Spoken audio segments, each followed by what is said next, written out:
All right, we talked about goals and what we're trying to achieve at that convert stage. Now let's talk about what we're trying to achieve at that ascend stage. So again, we're up here in the upper left-hand corner and we're in that ascend stage where we want to sell more and sell more often to the customers and leads we already have. And so what are the big goals here? We want to increase customer value and we want to increase purchase frequency. So when we talk about increasing purchase frequency, we want people to buy more often. And you can see an example of, Harry's here at the bottom there where you see that box around there. They're asking you to set up auto refills to get more, to increase that purchase frequency. They just want you to set up refills so that they're going to send you your razor blades every month, and that's going to get that purchase frequency up. And that makes a lot of sense. What really needs discussion is this difference between lifetime customer value and immediate customer value. So we want to increase customer value. The question is, which one of these two should we be most concerned with? So lifetime customer value is exactly what it sounds like. When we acquire the customer, what is that customer worth throughout the lifetime of that customer?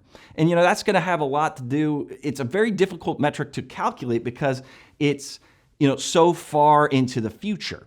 Right? Like how are they going to buy next year again? Are they going to buy the year after that? And so the calculation doesn't matter as much to companies, especially if they don't have big cash reserves. Like if they're not, if you don't have a big company that's been funded and stuff like that, you're probably more interested in immediate customer value.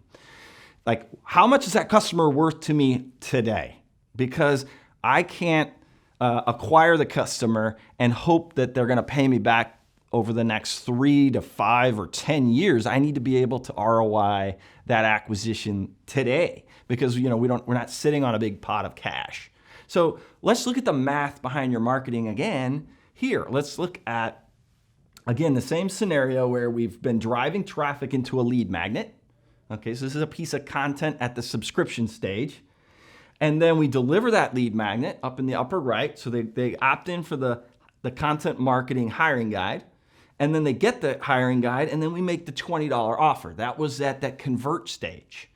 But what if we then take the fact that we have their email and we send emails and we say, hey, would you like to buy the little $20 thing? Anybody that didn't buy it immediately, let's make them that $20 offer, and then let's make them a $295 offer and try to ascend. So that's why that stage is called ascension or ascending. Let's look at the scenario again. We got 2 rows. Again, the top one is perfect. The bottom one is less than ideal. So this is a little bit different layout here of this sheet. In the top scenario, you have 1,000 clicks to the landing page. And the first offer, the $20 offer, you get a 10% take rate. So you get 100 new customers. Now, because you were selling a little $20 thing at that convert stage, you now have $2,000 in revenue. And then you immediately make a higher ticket offer. You say, hey, how'd you like this $295 thing or this $495 thing or this $1,000 thing or this $2,000 thing or whatever it is that you're offering that's higher ticket. And so you're saying offer 2, 20% take rate of the 100 that bought the first thing. And so you have 20 new buyers. Let's say that price was $495. You now have $9,900 in revenue on the second offer.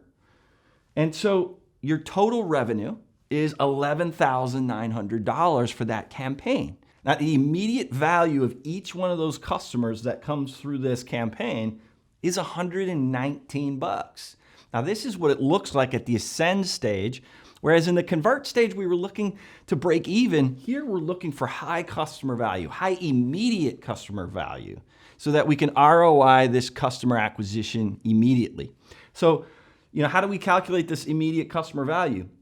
We take the total revenue and we divide it by the number of customers that we acquired, which was 100 in the first offer.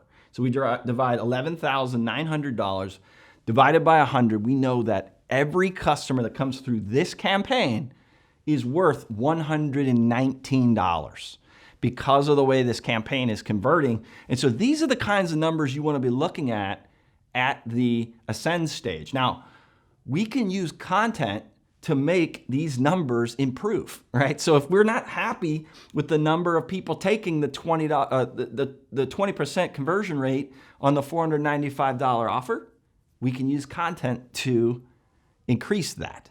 If we're not happy with the 10% take rate, now let's look at a less than ideal situation down here where in scenario 2, you've got 1,000 landing page clicks and you've got the exact same scenario where you have 10% take rate, you get 100 new buyers, that's the same amount of revenue. So you're at $2,000 there. Now, you don't make a second offer. You don't put them into the ascend stage. You don't have a second thing to offer them, or you don't make that offer. And so we've got not applicable, not applicable, not applicable for the second offer. And so your total revenue now, as opposed to in scenario 1, was $11,900. In scenario 2, you only have $2,000 in revenue. And you divide that by your 100 buyers, you've got a $20 immediate customer value. So the ascend stage is important. It's important to understand that once you acquired the buyer, once you acquire the lead in the convert stage, you need to have things available to them to ascend them. You have to be able to have immediate customer value if you want to scale. Now, we can use content to improve those conversion rates. I mean, let's look at, every large business understands this concept of ascension.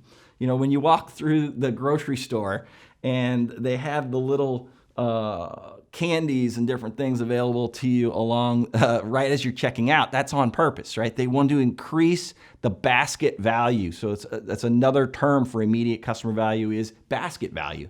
So if I'm walking up to the checkout and I've got $100 in my basket, and then I add some batteries and a couple candy bars, my basket value just went up $6-8, right? $10 maybe, right? And so those kinds of merchandising decisions are on purpose.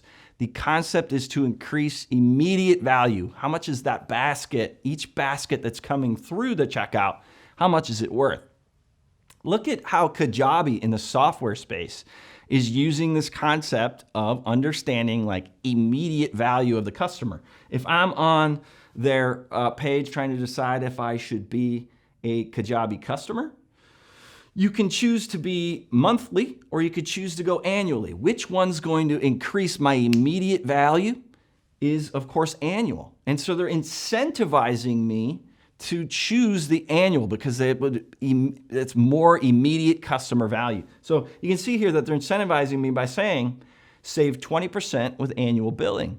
And if I choose the annual, I'm going to be more valuable to them today, which again, if you're not a funded company, you don't have tons of cash reserves, you're really looking to maximize immediate value so that you can buy more traffic or pay your employees or whatever it is that you're looking to do.